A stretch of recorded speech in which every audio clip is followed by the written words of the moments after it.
It's the Locker Room on YouTube. You know what it is. Let's get it. Hey, Locker Room. Yeah, we in the locker room. Texas talk. Yeah, you know what we about to do. Localize every angle's what we really do. We the source. We the pulse of the city too. Landlocked. Got the game in the headlock. Localize every time. Can't stop, won't stop. Yeah, we top 2 and we not too. Plugged in daily digital on YouTube.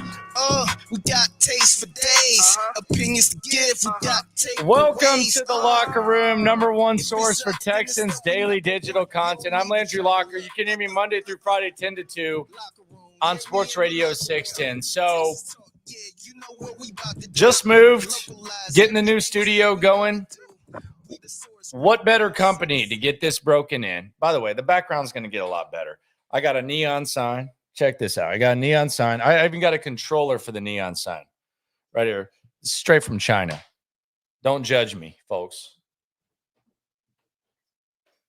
Neon sign. And got a lot of other stuff coming through.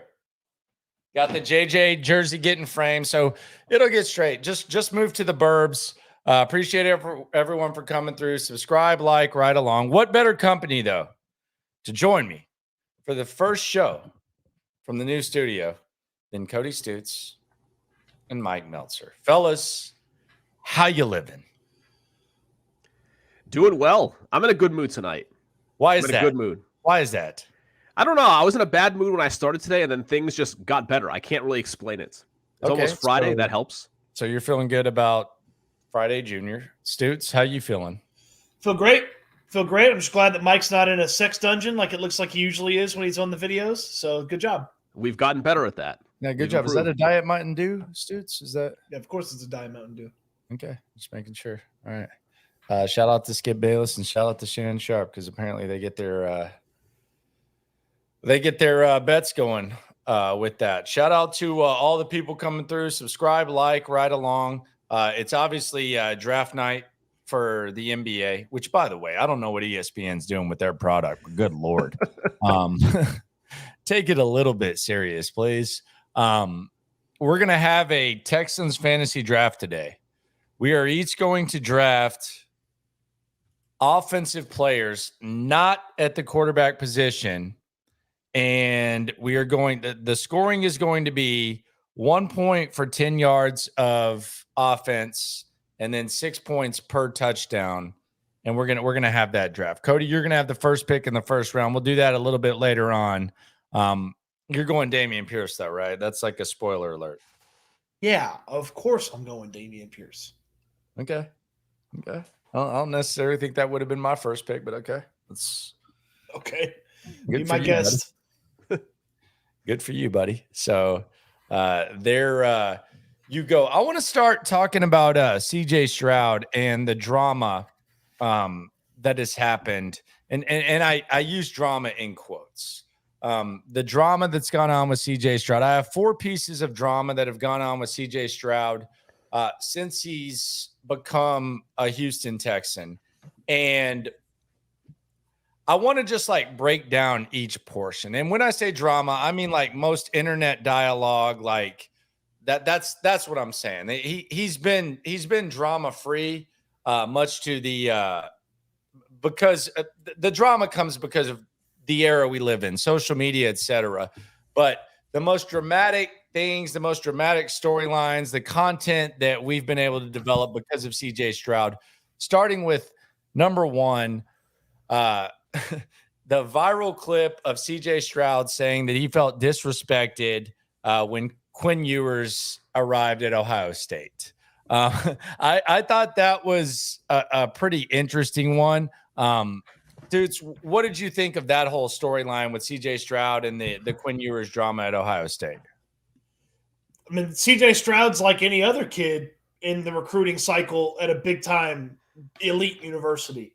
They bring in 10 guys at your position, including quarterback. They're recruiting 5 stars every year, but every one of those kids should feel disrespected because every one of them's probably been told, you're the guy, you're enough. I don't need another guy. And then they give this guy $1 million to come up here and try to beat you out and kick your ass. Like, get out of here. Of course you'd be disrespected. $1 million and skip your senior year of high school. Yeah. 2 weeks before the season. Yeah. They give this guy $1 million to come show up at Ohio State to try to take his job. Of course he felt disrespected. He should have. Just like every other prospect should feel disrespected when they bring somebody else in to do your job. And you know what he went and did? He went and did his job and took care of his business, and Quinn Ewers didn't matter. Melty? If I was in his position, I probably would feel the same way. And I think that the timing had a lot to do with it, as Cody mentioned. The fact, or as you mentioned, I think, Landry, the fact that Quinn, like, it wasn't expected in the spring of 2021 that Ewers would be competing for the Ohio State quarterback job.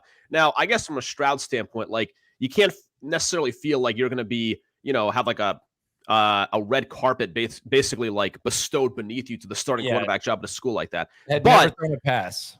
But he hadn't played at all, and they're replacing a great player in Justin Fields. And the fact that it happened so soon, like when Ewers goes there, fall camp, and all of a sudden, like, oh, do I need to worry about the position that I thought I was going to be in? Yeah, if you were in CJ Stroud's position, like, it's one thing to think about as a fan or a media member, but if you put yourself in his shoes and you think about what it's like you were, at least, even though it wasn't your team, you were on that team the previous year or two, then this guy just shows up hot shot out of Texas, you'd be annoyed because you'd feel like this guy even casually might be a threat to your job.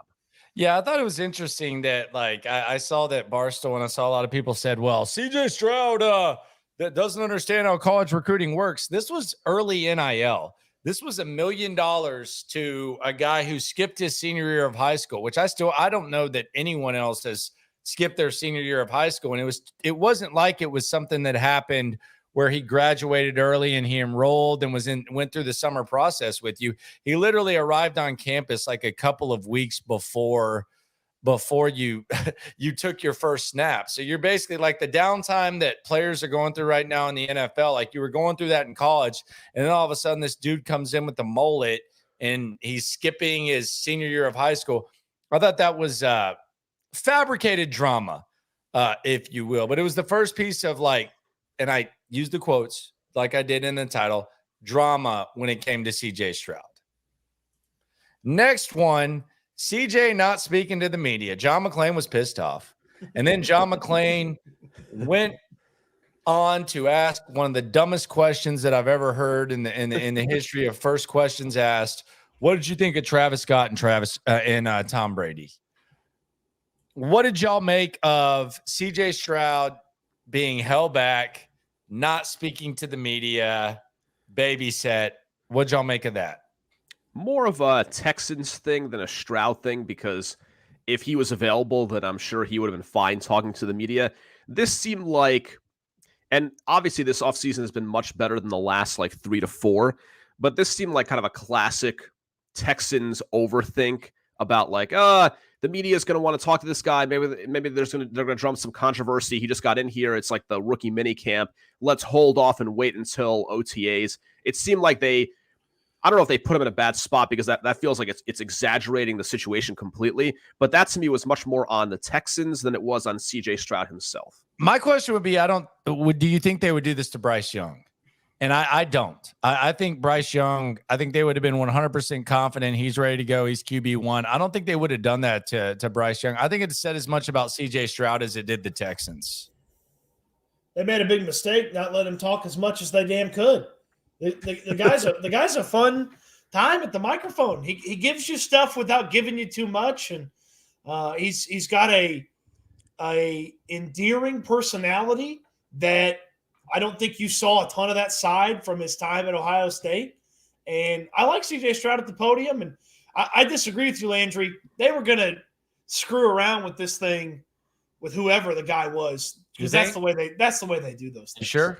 Yeah, I'm positive. We don't know how DeMeco does stuff. So you don't think DeMeco has any pull on there? You think DeMeco Ryans gave a crap about CJ Stroud talking? That wasn't a DeMeco decision. I mean, yeah, that's the vest. That's the vest making that call. DeMeco said the number 2 pick wasn't going to be the face of the franchise. Yeah, he did, but I think he's just trying to he was just trying to kind of temper expectations a little bit. Okay, well, that doesn't not sending him to the podium kind of try to temper expectations too? Maybe, but that definitely seems like a Caserio thing. I can't see DeMeco at this stage of his coaching career caring a lot about that. Like, to me, I genuinely, I don't have a good feel for what DeMeco Ryans thinks of CJ Stroud. I think we're very early into that relationship. I have gotten the sense the last 2 to 3 months that Caserio was not necessarily in love with the idea of CJ Stroud, wasn't necessarily against him. And I don't know exactly how he was talked into the selection. I don't think DeMeco seems like overwhelmingly in love with it either. Well, who do you think? Well, who do you think DeMeco is obviously in love with? Like, by contrast, I mean, I don't know whether he's in love or not. I think they looked at this and said, "Look, man, like next year we're not guaranteed to even have a chance at Caleb Williams or Drake May. So if we fall into like outside the top 5 of the draft, whether it's our pick and Cleveland's pick, then we've really got to evaluate our situation, because we could find ourselves in the Indianapolis situation where." You're bringing in these veteran quarterbacks year to year, or we just trade for CJ Stroud, like trade up for CJ Stroud and do like the combo thing. And then that's our next best option. That's how I look at how that whole thing came into play. I don't believe DeMeco Ryans is going to fall in love with any draft prospect, with the exception of maybe Will Anderson. I don't believe he's going to fall in love with any draft prospect, especially not a quarterback, after he watched one of the best offensive minds in football get duped into picking Trey Lance, and that went super sideways for him in San Francisco. So I think DeMeco's a scorned lover, and that's why he hadn't fallen in love. He hadn't opened his heart to CJ Stroud just yet. My thing is this, and Brown Chubby Bear says this right here, you crazy son of a bitch, you. He says that was 100% because of Nick. Cody is right. Stroud is fantastic at the podium, missed opportunity. I don't think it's about at the podium. I think it's as much about on the field. I think if they felt like CJ Stroud was Bryce Young, I think they would have had no problem sending him to the podium. I think it had as much to do with their lack of confidence on the field, which is the same reason why they haven't named CJ Stroud the starter yet. So I don't think it was about, oh, this guy's going to look like an asshole at the podium. I think it was as much about, man, we like this guy, okay, but he's going to go up there and he's going to win people over, and we don't want to put him in position to where he wins people over and then maybe he's not necessarily to be ready to go on the field. I think the podium stuff, like as we take a step further back, I think it had as much to do with what they think about him on the field as it is what they think about him at the podium, because at the podium, I think they would be fine with that. I actually disagree with that. I think Stroud has the kind of I don't know if demeanor is the right word, but the way he is at the podium, I could see how it doesn't necessarily jive with Nick Caserio's like ideal version, in that it's not like Cody was mentioning. It's not like Stroud is necessarily like outspoken or has like a ton of energy per se, but it's that as we've gotten to know him more during the course of the offseason, pre-draft, post-draft process, there's clearly kind of like a slight edge and slight chip on his shoulder that either has been there and or has developed over time, that I could see Nick Caserio being like, I don't want to have stories with my football team where they bring up things about the quarterback and what he's saying.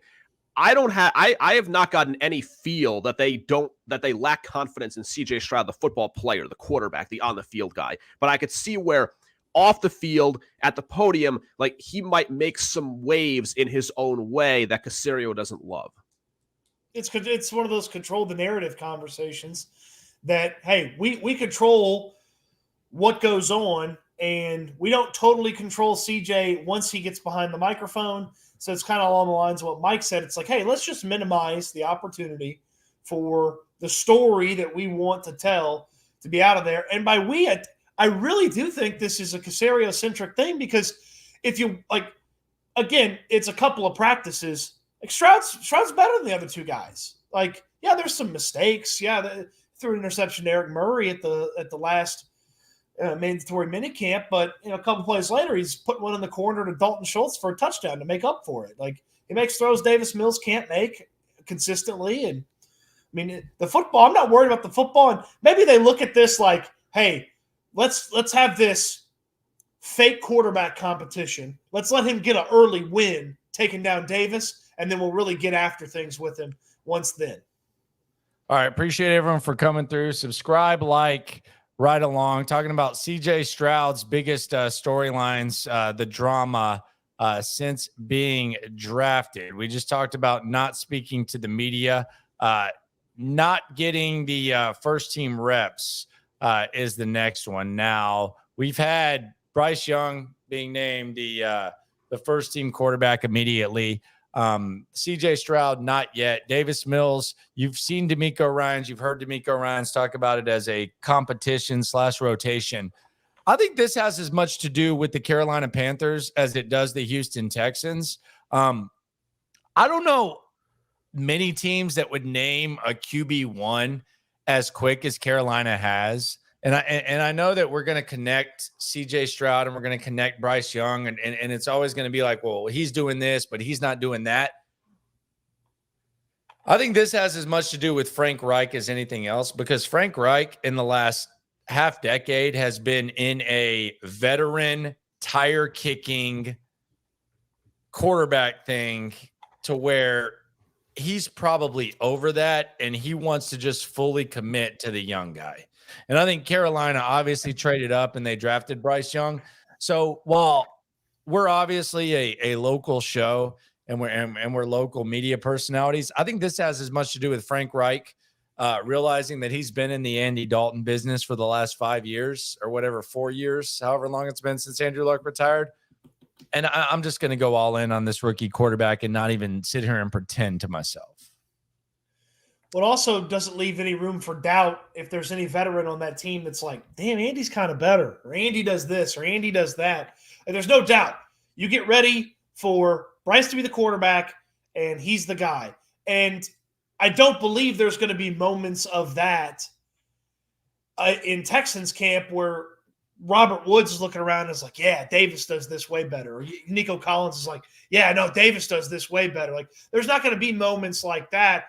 I could see where Andy Dalton could do some things and instill some confidence in the team initially that maybe Bryce Young can't initially do as a rookie. Well, Frank Reich's eliminating any thought that locker room is going to have an idea about the Red Rifle starting. He's getting rid of that. They announce him as the starter. Hey, everybody, spend your entire month and a half away getting ready for Bryce to come in here, QB1. And it's along the lines of what you said, Landry. Frank Reich's been tired of that Andy Dalton crap. So it's Bryce Young or bust out there in Carolina. Yeah, I think it's more about the situation Carolina is in where once you make that move all the way up the board and you give up what they did with the draft picks plus DJ Moore, plus the overall situation that in that division, like there was no credible way to even think that Andy Dalton had a chance in hell of being their starting quarterback week 1 of the season. So that's one where I don't think you can even pretend. Like, I don't think you could be like the leader of some like totalitarian foreign regime. I don't think you could have such But how is disinformation. Andy different than Davis, though, would be my thing. Like, how is Andy different than Davis? He's a much better quarterback. That's what's different. That's what I'm saying. Dalton? Like, you're saying you can't pretend, but they're pretending that Davis Mills could be.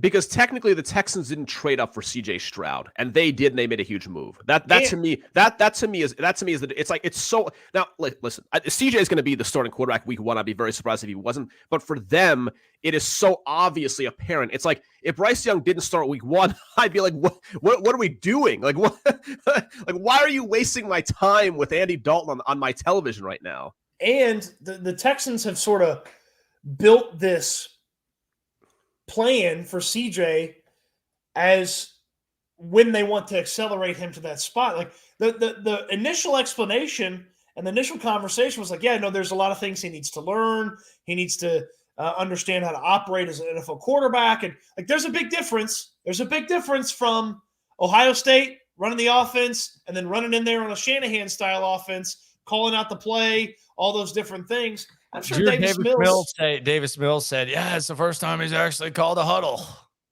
Yeah, so it's like they've clearly built in these like small goals that CJ Stroud needs to achieve before they ultimately tell him he's the starting quarterback. And he's checking all the little boxes. It's silly that he needs to check the little boxes, but that's just the little plan that they've put together for CJ Stroud. I'm not worried about it.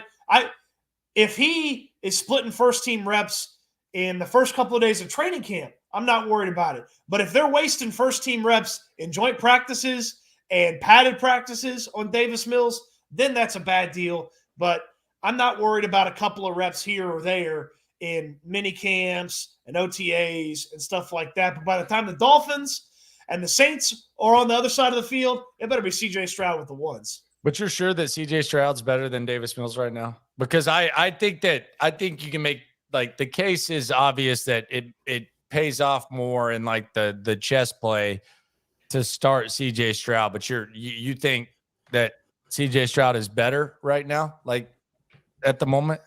I believe by the time we get to week 1, he's going to be better. Okay. I think he is better. Now you guys have been at the OTAs, I have not, so I'm just going off of what I've seen on the field. I think Stroud is a substantially more accurate quarterback. Yeah. He's got a better arm. Yeah. And while Mills is a decent athlete, I think that Stroud showed you at times, especially in the last actual game he played, that I think there's a lot more there. That's fair. Here's what I would say about it. Right now, I believe there are things from a quarterback perspective that CJ Stroud can do consistently that Davis Mills cannot do consistently. And anything Davis can do from a QB perspective, I believe Stroud can either do now or is close to doing. Okay. That's fair. I just don't like at the immediate, it wouldn't shock me if Davis Mills is the better guy, like immediately. Now that doesn't mean crap, especially when you're like trying to build an organization and or whatever, build a culture, build something. But I could see Davis Mills being better like in the moment. Can I ask a weird hypothetical? Always. I love those. What would Ohio State's record have been last year if Davis Mills was their quarterback? Same exact. I don't know, man. Marvin Harrison Jr.'s tall and he can jump, but he's not Yao Ming like some of those passes Davis threw last year. So that's a great question. Probably same exact. I would say same exact. Yeah, because I got to think about like I think Georgia kicks their ass. If Davis was the quarterback, I think Georgia dominates them. But that's still a loss. Though. So it's still the same record. You didn't say like what would their point differential be. You said what would their record be. They didn't really play any close games during the season. Yeah. They basically blew everybody out until the last regular season game. But I count the Georgia game as a quarterback win and an Ohio State loss because the dumbass. Now you're moving the goalpost, buddy. It's a good take I like that take by Cody. Well, and he's not. I mean, CJ did get him down the field until they basically they lost their minds. Well, like if that wasn't, they didn't try to get closer, and right. If that was an NFL playoff game or a Super Bowl, we would analyze that sequence of plays. So we talking about it. We would be talking about it like it's Pete Carroll and Russell Wilson is what we would be doing. Day, like Ryan Day, I don't know what was going on there. Like they just acted like 51 was a chip shot or whatever the hell it was. It was really weird, weird. CJ Stroud, top storyline since being drafted. Landry Locker, Cody Stutes, Mike Meltzer. Subscribe, right along. It is the Locker Room, #1 source for Texans daily digital content. The Dak Prescott thing. This is the final one. This has been recent. This has been a Colin Cowherd thing that has gotten a lot of attention. Did y'all? I'm sure y'all have both listened to it at this point. You're both pretty active on social media. What exactly did y'all make of the Colin Cowherd dialogue? I broke it down earlier on this channel, and I broke it down on the show. So I'm just going to piggyback off you guys because I'm fortunate enough to have you guys here. What did y'all make of Colin Cowherd's assessment? This is one of this is why Casario's afraid of the podium. Because somebody asked Noah Brown, hey, there was a pre-draft comparison between CJ Stroud and Dak Prescott. What do you think? And then Noah Brown said something that you would expect. Noah Brown is a quiet dude. Noah Brown said something that you would expect. Quiet, hard-nosed blocker. A brand new wide receiver to say about his brand new quarterback on a brand new team. So it's like he said something very innocuous, and like it was not, like crazy headline material. And just to show you how goofy it was, we're like over a week since he said it. So it's like this pops up like over a week since Noah Brown's actual words came out of his mouth. And then Cowherd goes on this big thing. And like, look, there's something to what Cowherd said that I do appreciate. I do like my quarterback to have had some sort of trial and tribulation to overcome on the football field in his college career. Something. It may be small, it may be big, but the guys that just cruise through and don't have it killed Ohio State fans and CJ Stroud and the Ohio State team to lose to Michigan. Like, it kills them. Jared Goff goes through Cal, loses 4 or 5 games or whatever his last year. Like, who cares? They're Cal. Like, I do like a little bit of on-field toughness that you have to go through. I get that part. So much of the other stuff was wild, and this is such a impossible comparison because Dak Prescott walked into an organization that was put together. CJ Stroud's walking into an organization that's in shambles that is trying to rebuild. Like, it is so hard to compare these two things.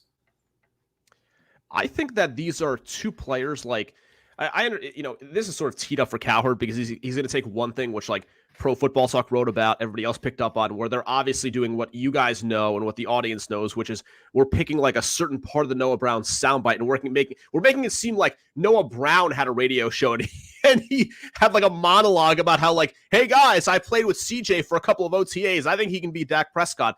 Where in fact he's asked about it, so there's kind of like a leading question there.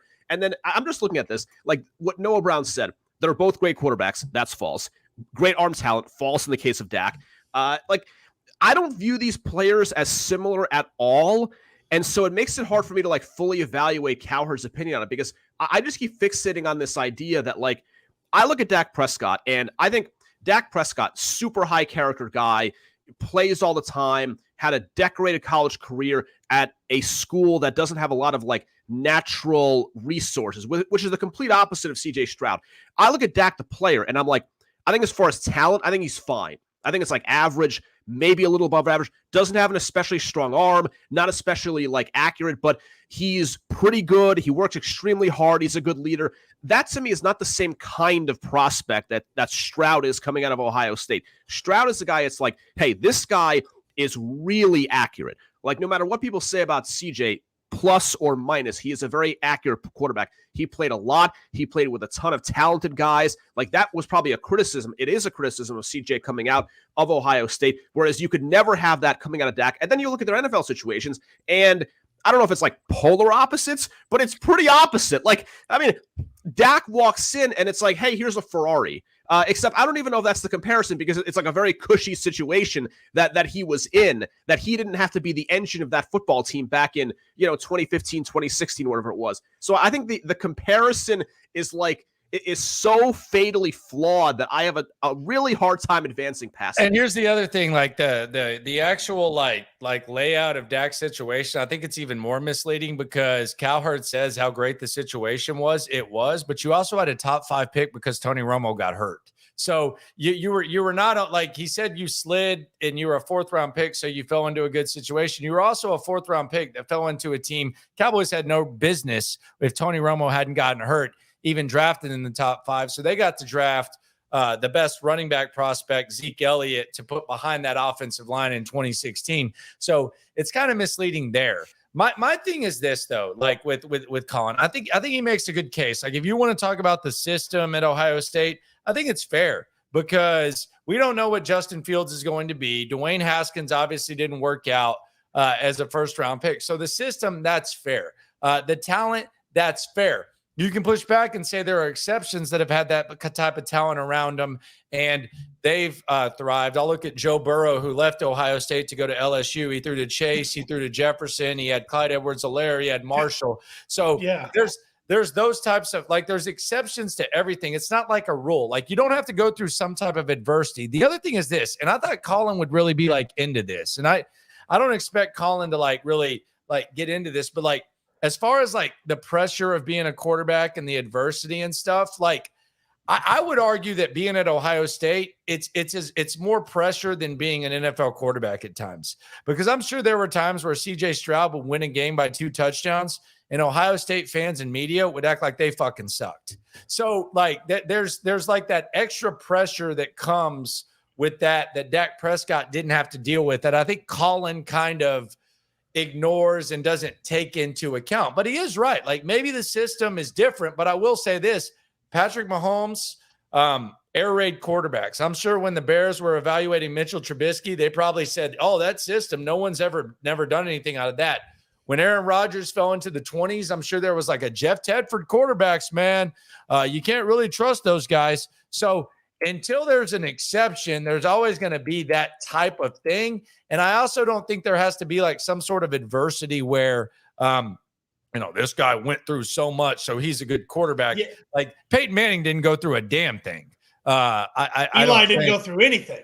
Yeah. So like this notion that you have to like go through some sort of scrutiny. And by the way, he admitted that he didn't know about CJ's childhood, which I thought was weird. Like Texans fans, like some Texans fans kind of jumped on him. He admitted he didn't know that, but it wasn't awesome. I'm also not in the business of playing whose tragedy's worse. Like that's not something that matters a ton to me when it comes to my quarterback.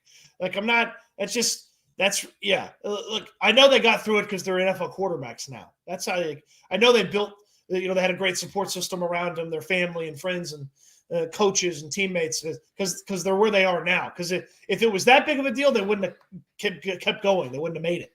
Okay. This is by far the hardest position to succeed in sports in 2023. There's no quarterback pipeline. There's literally no quarterback pipeline. It's not there. It's totally random. Like I know Alabama's had some success recently, but we'll kind of see what the long term of that's going to be. It is so difficult that it's so random that you got to go individual by individual. That's all you can do.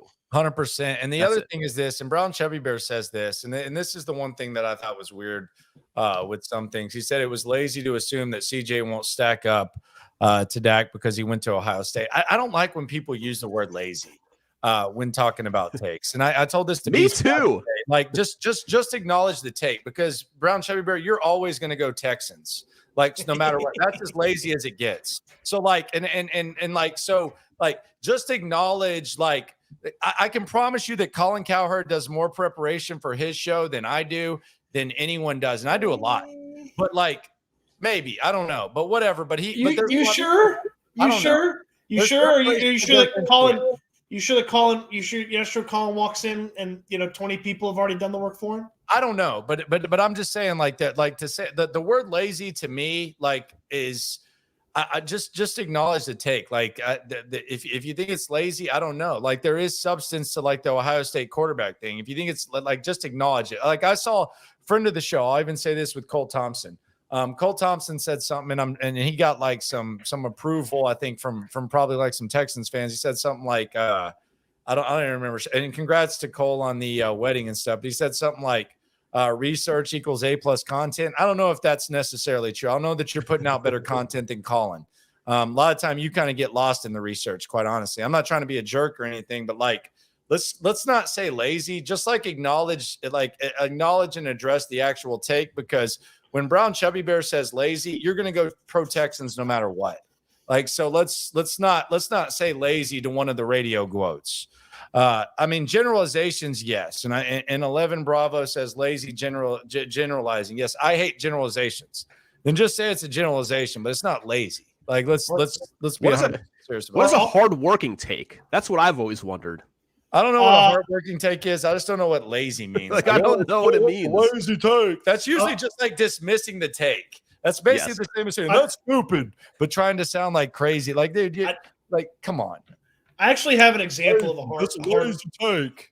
I have an example of a hardworking take. You need to have done legwork and research in a data section that nobody else would have done. So, like, there's this tweet that I saw in February that I constantly look at and pay attention to because it's about guards in the NFL in their first 3 seasons and how. All right, I'm out. Typically, later. All right, cool. Well, it's about Kenyon Green, but I'll just. I'm intrigued. I'm intrigued already. So guards typically don't improve drastically off of what they are their rookie year. Yeah. According to Pro Football Focus rankings, like there's been a handful of guys that have gotten a lot better, but for the most part, what you are is what you are. And Kenyon Green wasn't even one of the 15 best rookie offensive linemen last year. according to Pro Football Focus grades. And the chances of him drastically improving are really slim compared to guards at that position. And the guy went through and took Pro Football Focus rankings for all these different guys, first year, second year, third year, what was their improvement, their average. Yeah, like that's a hardworking take. And that was all to get to a guy who I think is not even going to start for the Bengals now. And I was like, wow, this guy put in a lot of work. It actually applies to Kenyon Green more than it does whatever Bengals player he was putting it together for. It's a hardworking take. It's a hardworking take. I just did a search for my name on Twitter and lazy take. And so somebody accused me of having a lazy take last fall when I tweeted the following. This is what I wrote. I wrote, J.J. Watt choosing to sign with the Cardinals over the Packers and the Bills was a major mistake. And so the guy said, it's a lazy take. And I'm like, I don't know what you mean. Like, this is what I think. Like, what am I supposed to do? Work harder? what do I do? Like, when people say lazy, it's the biggest dick piece comment of all time. Like, lazy take, I hate it. And there's so many people that I like B. Scott said it today. I was like, man, I love you more than anything. Like, I'm the one who like wanted you to like, I'm the biggest B. Scott proponent. But as soon as you say lazy take, I hate you. Because how much effort has to go into a take? Like, what do I have to do? Do I have to like write you a damn like 5 paragraphs for it? Like, yeah, it's a take. Like, just acknowledge the take. Lazy take by Colin Cowherd. Dude, give me a break. It's stupid. Like, I hate when people say lazy take, and I hate some takes. I hate a lot of takes, and like there's certain like, but lazy. What do you mean? Like, do I need to like weigh the effort of it? It's weird. Guess who hit me with a lazy take comment in 2017? Brown Chubby Bear. Texans cap. What'd he say? Oh.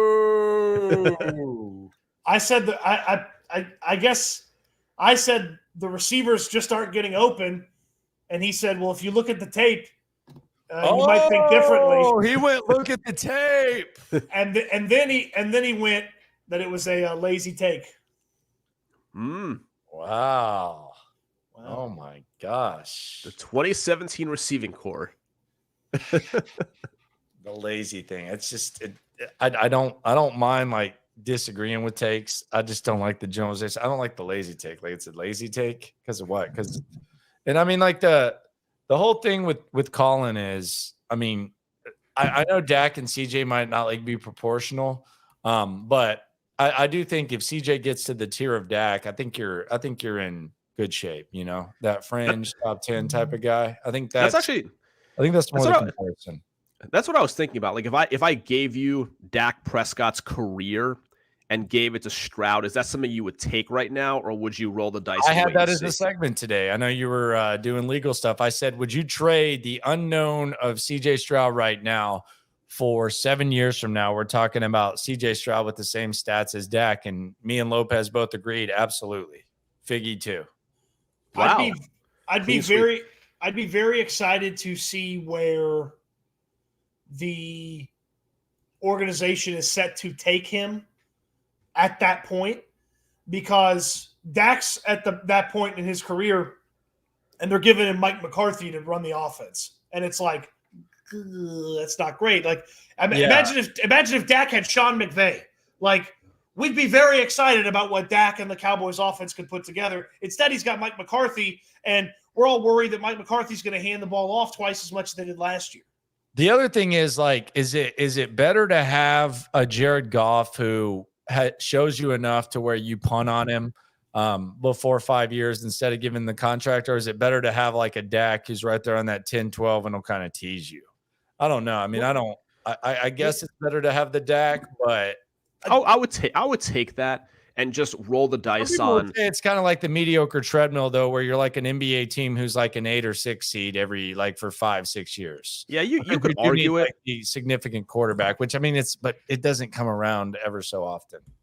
Yeah, I would roll the dice and see if I can have a talented enough team around me to win some playoff games and see what happens.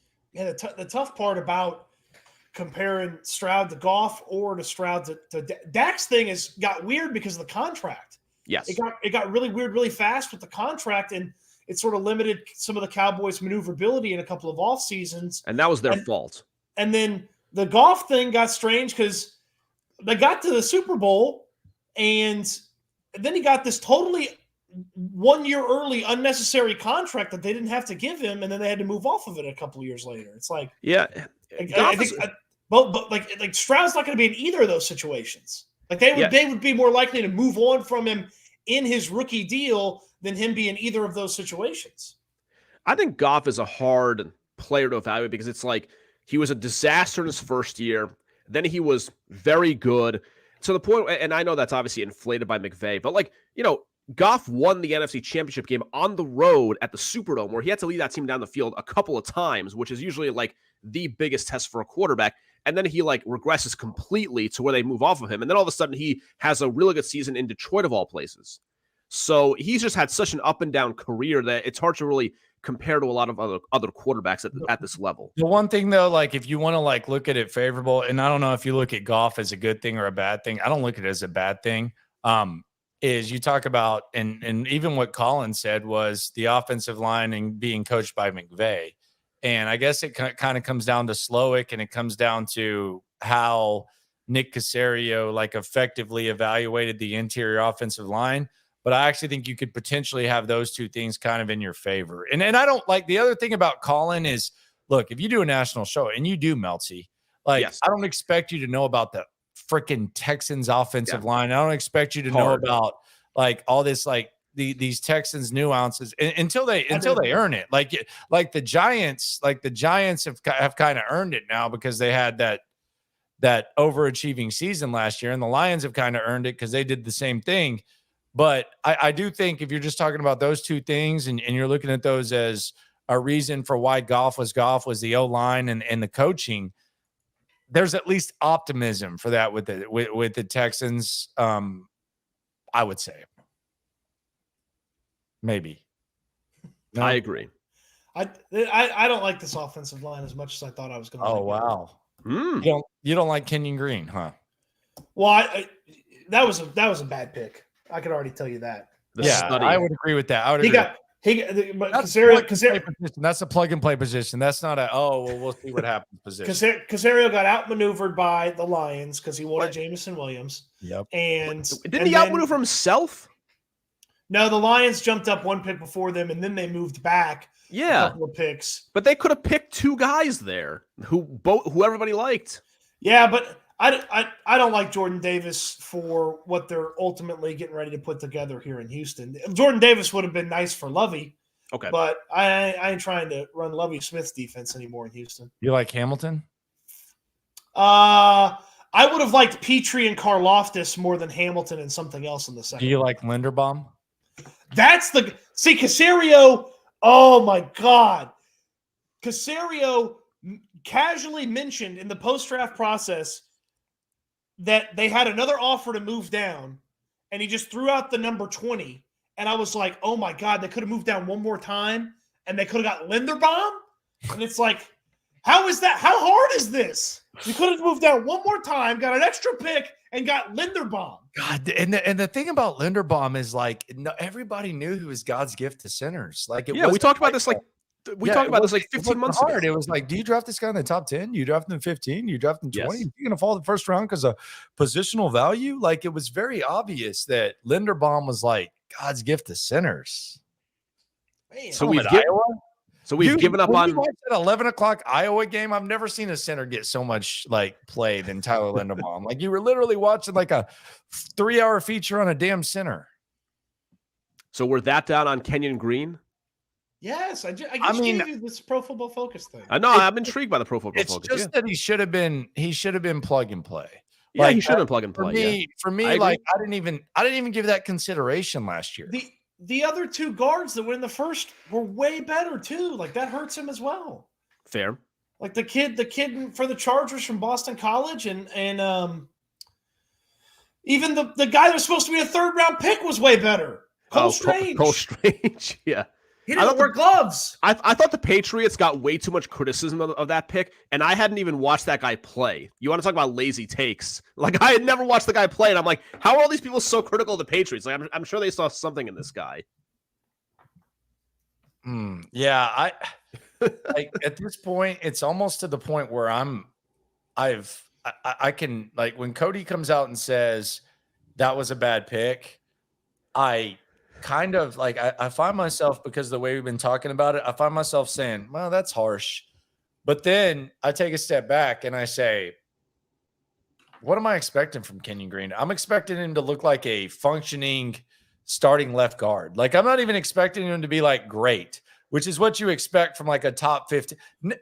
Your biggest take, Meltz, was Nick Martin in the second round needs to be like your center for the next 10 years. Yes. You think a guard at 15, like, he better be really damn good. Not like adjusting your expectations to where if he's not getting body slammed into the backfield, that this is like some sort of like successful thing where he can hold off Patterson and stuff like that. So, I mean, to me, it's a huge storyline going into training camp. Like, on the first day of training camp in a month or so, the kind of shape that he's in, is he on the field day one, to me is like one of the top 3 things that I'd be looking out for, given how critical the offensive line is to whatever this team can do in 2023. Yeah, and I like when you say it's a bad pick, I agree with you, Cody. Like, that's very well said. It's a bad pick. I mean, that's a plug and play type of thing. So I agree with you. The thing that gives you a little hope with Kenyon Green is you don't have to be the most talented individual in the world to play guard in this type of offense. And so maybe the floor gets higher because of the style of offense that they're going to run. But this was sold to me as a medium ceiling, high floor pick, and the floor was one of the worst rookie players on the offensive line in the NFL last year. So that's what it was. Front runner says, so what y'all are saying is KG is no good after one season. All of y'all are crazy. Your response, Cody? There were at least 16 rookie offensive linemen better than him. You know why I say at least 16? Because the Pro Football Focus screenshot that I saw only went to 16. I don't know where Kenyon Green was with his 37.3 Pro Football Focus rating in his rookie season. Yeah. So, I mean, I would agree. Like a guard at 15 that we have question marks about for many reasons. Like, it's not even one reason. Like, at least with Derek Stingley, I can say, well, he's got to stay healthy. Well, at least with Stingley, like, it's a hugely premium position, and you can obviously see the talent. At least with Stingley, he played well when he was on the field. Yeah. Can I give you one positive about Kenyon Green's situation? Please, man. Yeah. Please. In that study that I cited that used the Pro Football Focus grades, one of the players that made the biggest jump, one of the only players that made a tremendous jump and improvement from year 1 to year 2 was Shaq Mason. And now Shaq Mason's his teammate. So maybe he learns a little something from Shaq. And he just got paid, bro. I like it. Maybe the Texans look for the same thing in Shaq Mason that they saw from Kenyon Green. Maybe there's like some sort of evaluation going on there. I want to get into the DeMeco Ryans situation before we get into this fantasy draft that I promised. Let me get Mike Meltzer's Rockets take, which I got a strong Rockets take too. I'm intrigued by yours. Well, my first one is at the press conference, I want to hear the Fertittas and I want to hear Udoka. I don't want to hear the Mr. I've been in the NBA since 2005. That's fair. That's the first one.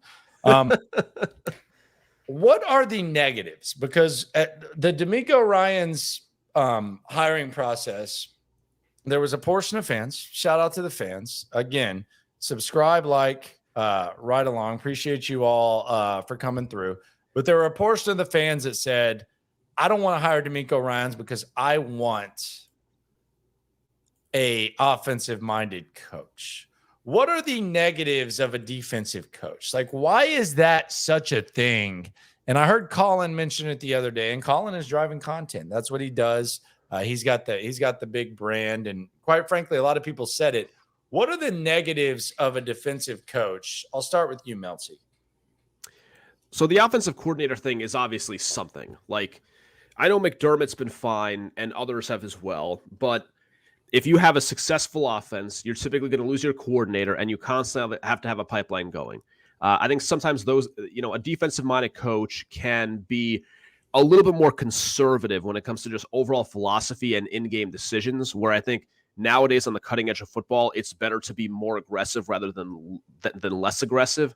But, like, I think DeMeco Ryans is somebody who, like, I covered him 13, 12 years ago. And I know that other people have said this, but it's like, I just think there's something special about the guy to where even though in a vacuum, or just if we were like sitting in a boardroom and we were like debating about, should you hire an offensive coach or a defensive coach? Yeah, there are some negatives to the defensive coach, but I think DeMeco is so unique and special in this situation that I would just remove that for this specific candidates. Stutes? The negatives for me about this specific situation is about the offense. I like to have it balanced out a little bit more with some experience when it's a first-timer on the defensive side and it's a first-time defensive head coach, because you look at the guys that are in charge primarily of the offense, and while Kyle Shanahan was about to crown Bobby Slowick as the next big thing if he stuck around in San Francisco. He's going to be the OC for Shanahan. That didn't involve calling plays, but the OC for Shanahan's next stop, you're the head coach. So, like, he was going to get crowned in San Francisco. So, certainly impressed with what you've heard about him, and he's got a tough challenge. The lack of experience in the role that he's in is something that is a challenge for me. Gerard Johnson. I like Gerard. I think highly of him. Him and CJ Stroud look like they're connected at the hip when they're at practice. It's great. I like seeing that. This is Gerard's first time in this role. And then some of the advisors, some of the special offensive assistants, like Bill Lazor has been a failure in the NFL for a few seasons now. Like, he's gotten fired a couple of different times as the offensive coordinator. And so maybe you can learn from his failures. You don't always have to fail to learn from failures. You can learn from other people's failures, but that's the old guy in the room. That's the guy that's helping you run the offense, is a guy that's failed a bunch of times, calling a bunch of different offenses for a few different teams. And then the other guy is Shane Day, who's bounced around for a few jobs now. And so it's like, okay, where's the old guy in the room that at least says, hey, remember when we did it this way, or I used to do it this way, and like, even if you don't always listen to him, I just don't know if that voice is currently in the building. And that's why when you heard in the process Cliff Kingsbury was involved, like, I was pretty excited about the idea of Cliff Kingsbury just running an offense and then being there as a resource of like, hey, when I was a head coach, I screwed this up. DeMeco, don't screw this up. So it's like, I'm worried specifically about the experience and the level of experience that this offensive staff has, but I can simultaneously be worried about that and be excited about the potential of them too. My thing would be this with DeMeco Ryans is, first of all, I don't think he has the same upbringing as a lot of, quote, defensive-minded head coaches, because he was a defensive player who kind of was always known for like calling out the offense before and all that type of thing. So I don't think his experience is very, like, I think there's what is it, 11 former players that are coaches in the NFL or something like that. I've done the research before on here, but so there aren't a lot there. I also think he's kind of a new-minded guy. I think in the past there was like a hardo, like we go back to the 80s, like Buddy Ryan versus Ditka, like, oh, the offense versus the defense, like that type of thing. I don't think he's like a hardo meathead. And I also think that he's going to let Bobby Slowick do what Bobby Slowick wants to do. So I don't look at this as like, defensive, like traditional defensive coach, which is what you would typically think of. And I also like Dan. Do you think Dan Campbell's really like an offensive coach? Because I heard Colin saying that, Dan, what does he do? They were a joke when he called the offense. When he fired his offensive coordinator and took over, they were an absolute joke. Yeah. So I think if you stay out of the way, like, you can figure some stuff out. Like, I don't think DeMeco is going to like tell the offense how to play. And I also think he studied, like, give me, like, if you're going to talk about a defensive coach that you would consider like a traditional, tell me how many of these guys like learned under like a big time, offensive type of mastermind, and then, went and had the approach that Colin Cowherd and many people feel is detrimental. Yeah, this is a hard one for me, because it's like, what am I supposed to do? Am I supposed to not hire DeMeco Ryans because he happens to be a defensive guy by trade? Like, I mean, that's what it ultimately kind of boils down to. I understand the appeal that it's an offense league. It's driven by quarterbacks. You look at the list of the top coaches in the league, and you're going to have your guys like Belichick and Pete Carroll, who are Tomlin, but like largely it's going to be driven by the younger and offensive-driven coaches. But I'm still going to hire DeMeco when I have the chance to do it. That's just kind of where I'm at. I think the key thing is like it seems to be established that the Kubiak-Shanahan system is one that is maybe, I don't know if it's easier to teach, but it's one that has had a ton of success the last couple of years. And as long as DeMeco believes in that system and has a pipeline of coaches that he can plug in moving forward, and you find the franchise quarterback, and hopefully that's CJ Stroud, then you should be okay. I mean, Harbaugh in Baltimore was a special teams coach. Yes. And they are regularly one of the most complete and put together teams in the entire NFL. And nobody's worried about, I mean, I think in the past couple of years, like maybe Harbaugh was a little loyal to some of the offensive guys that he had there, but they're not afraid to switch some things up in Baltimore. And again, the consistency. And I know that this team and that team and so on and so forth's got an offensive minded coach and they went to a Super Bowl. I'm trying to be relevant in the AFC South before I worry about playoffs and Super Bowls. Like, this organization has to be relevant in their own freaking division. So I'll worry about how this organization performs in the playoffs and in the AFC Championship game in the Super Bowl if they ever get there. I'm trying not to have the head coach go to the podium after they got their head kicked in for 30 minutes in the first half and say, well, we played well in the second half. Like, that's what I'm trying to get. And I believe DeMeco Ryans is not going to give us that silly Lovie Smith stuff that we got so often.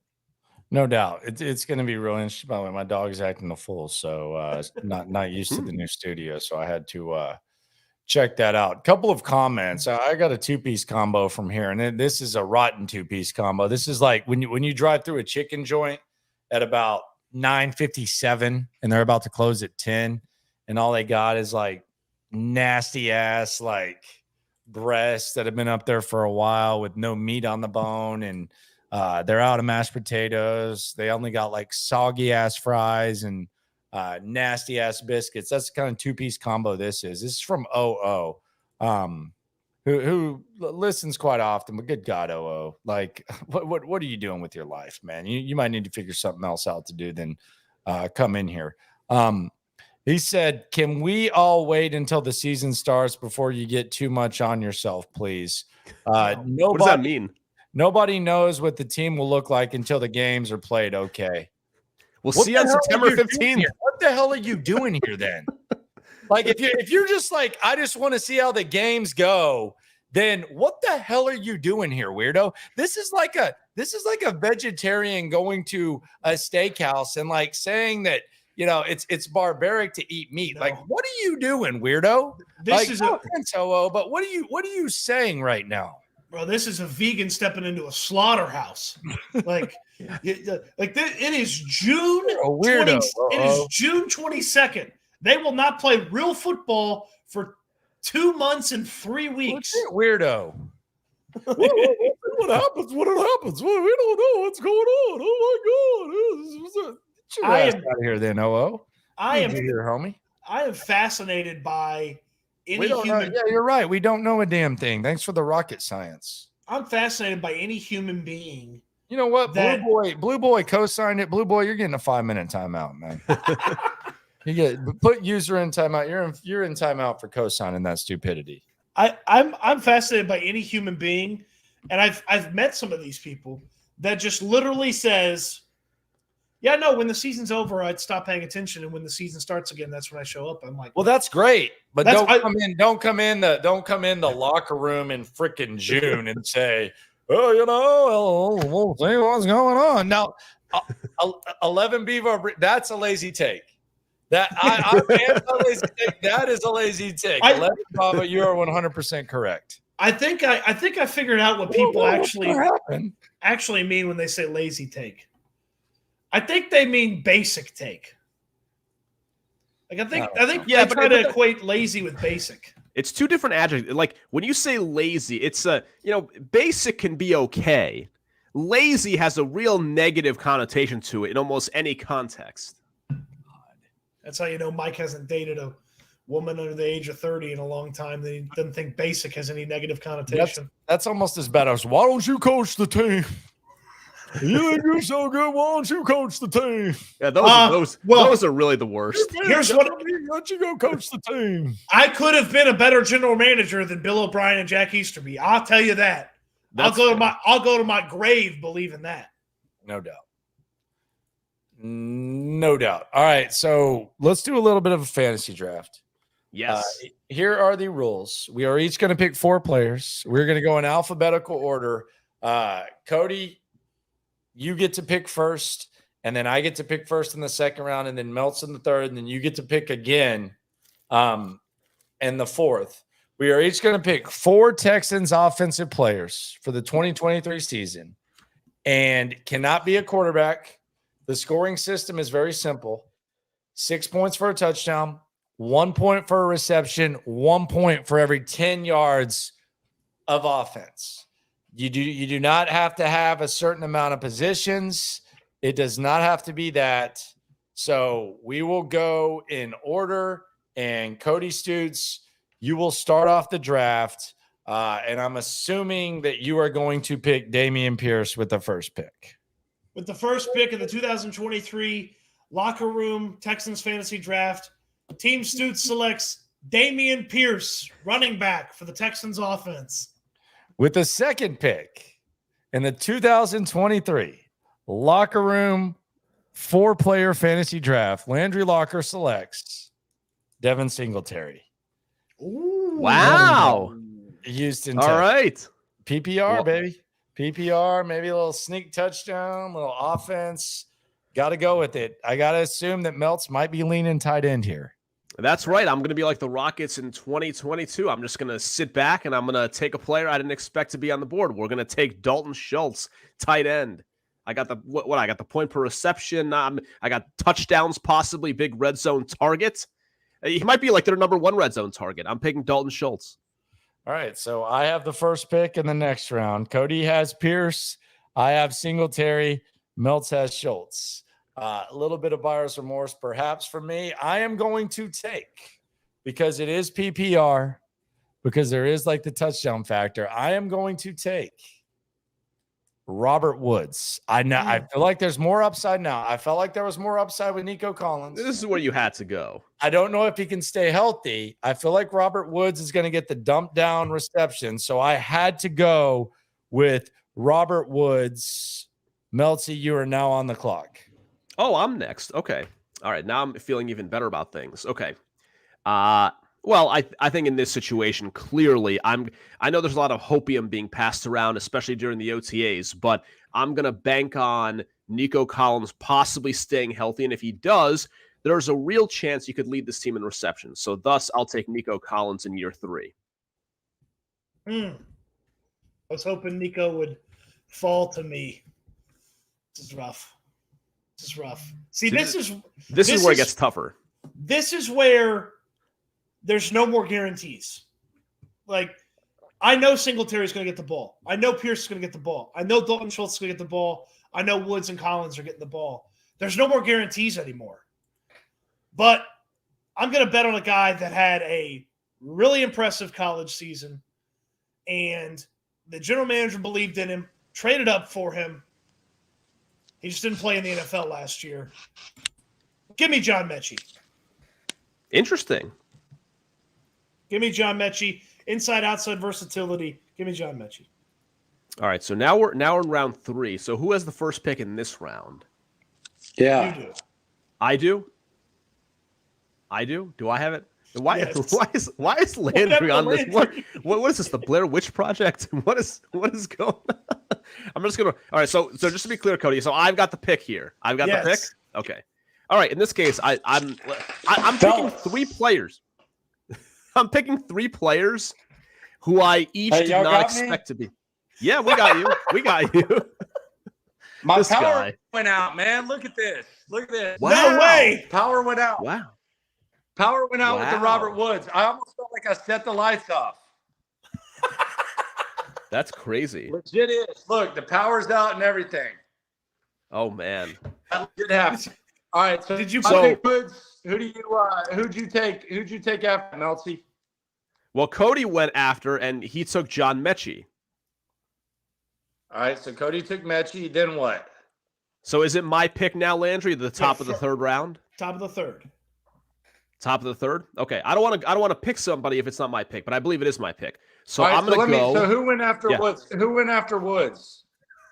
John Mechie, the third. And then who did you take? You have Schultz and who? I'm going to pick right now, and I am going to take the rookie out of Houston, Tank Dell. Okay. Mike's team sucks. I think I'm doing very well. I thought that in our league last year, and then I just collapsed, and you guys kicked me out. We lost Landry on his own stream. This is like the third person who I know who lives in the suburbs of Houston who has been affected by various power outages in the last 24 hours. That has affected me in some sort of way. Damn, ERCOT. So does this mean now? Is it Landry's pick now or your pick?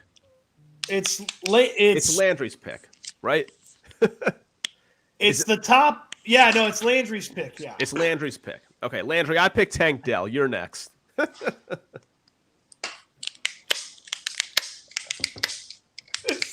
Should I text him? Can he hear us? What's going on here? Well, he doesn't have his headphones on, so I'm not sure if he can hear us. Hold on. I'm going to text my pick. Yes. Okay, so Tank Dell is now off the board. He is off the board. What? Is he hearing us at all? Landry, go! Nothing. He can't hear us. He's out. Shouldn't you be able to, with a mobile phone, be able to hear a YouTube stream? Here's my question. Yes. How is the YouTube still going if his computer died? I'm wondering the same thing, actually. That's a great, like, who is in control of this right now? Like, you and I are not controlling this. Okay, let's lay this all out here. Yeah, let's lay this out. Yes. All right, so it's the fantasy draft using just Texans for 2023. I started with Damian Pierce. Yep. Landry went with Devin Singletary, and then you went with Dalton Schultz. That is accurate. Okay? Yep. In the next round, Landry, can you hear us? No. Just keep going. We'll ask him after you go through your recap. So Pierce, Singletary, Schultz. Pierce, Singletary, Schultz. Then Landry went. He took Robert Woods. Woods. This is hilarious. You took Nico Collins. Yep. And then I took John Mechie. Yes. And I took Tank Dell. And then you took Tank Dell. Yes. And now we're here. And now we're here. Yes. Now it's time for Landry to make a selection, but he maybe doesn't know. Yes. It's Landry's pick. I'm trying to point to him, but I don't know how to. That way? Your pick. Your pick. Yes. Your pick. This way? Landry, make your pick. Your pick. Your pick. Is this man alive? His Robert Woods selection was so bad it blew his electricity. Apparently. I can't even tell what he's reacting to. I didn't either. I'm like, what? I got what is struck occurring? down by the fantasy gods. Look at this. How is he going to end the stream if his I don't know. It'll be able to going on forever. I'm not going to end shit. Hey, I'm not going to end shit. Who you hear us? Yeah, who do y'all have? I picked Tank Dell. It's your pick. Your pick. I picked Tank Dell. All right, so I got Singletary and Woods. Yeah, you got Singletary and Woods. Yes. All right, yes. I'm going to take Nico Collins. He's off the board. I took him already. I took Nico Collins. Nico Collins. I took him already. I took him already. He was 3 picks ago. He knew that, or maybe that happened during the power outage. I don't know. It happened during the power outage. Now he's gone again. Do I call him on FaceTime? I don't know. Already picked, Landry. Hold on. I'm gonna screenshot the picks to him. I'm FaceTiming. Well, I guess I'm FaceTiming the whole group on accident.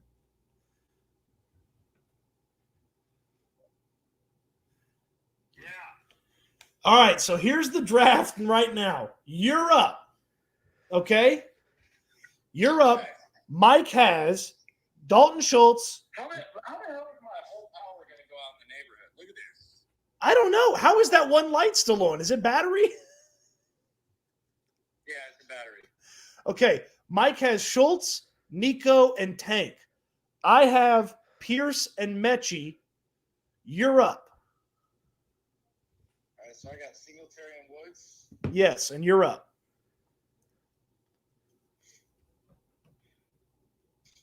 All right, I'll take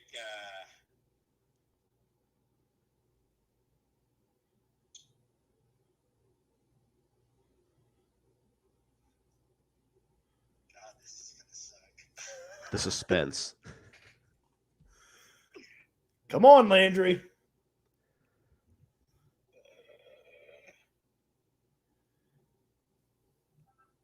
I'll take Quintary. I'll take no. I'll take Noah Brown. Noah Brown. So he took Noah Okay. Brown, Mike. All right, Noah so Brown. this is my third pick. I'll take Tegan Quintiriano. Oh, interesting. I had not considered that. Not bad. Now you're up for the first. And so now I get the first pick of the fourth round, correct? Yep. Yes. Okay. This is tough. This is now very tough.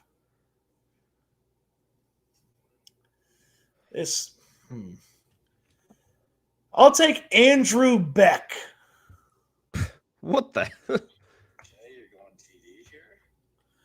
I'll take Andrew Beck So now it's Landry's with pick. my final selection. Now, Landry, your final pick here. I'll take Xavier Hutchinson. Landry Okay. takes Hutchinson. A good one. Am I allowed to make my final selection Kaimi Fairbairn? No, because Kaimi Fairbairn's not going to score any receiving yards or rushing yards. Oh, yeah, that's a good point. All right, we'll retract that. In that case, Mike tried to pick Kaimi, Landry. Oh, that would have been the first pick. You know what? My last pick, this will be a roulette chip selection. I'm going to pick rookie out of Arizona State, Xavier Valade. He took the Arizona State rookie, Xavier Valade. That's how you pronounce his name, right? I think that I is. guess. All right, good show later. How do you end the stream, though, with your powers off? I can get on it. I can just press in. Tell them goodbye. Tell them subscribe and like and shit. Please. All right. I'll tell him subscribe and like before you end it, okay? All right, bye. Landry apologizes for his power going out, but he says this is the #1 source for daily Texans content on YouTube, and he would like for you to subscribe and like and tell your friends and share the video because if you do that enough, his power won't go out. Good points. Bye, Landry. Bye. There we go.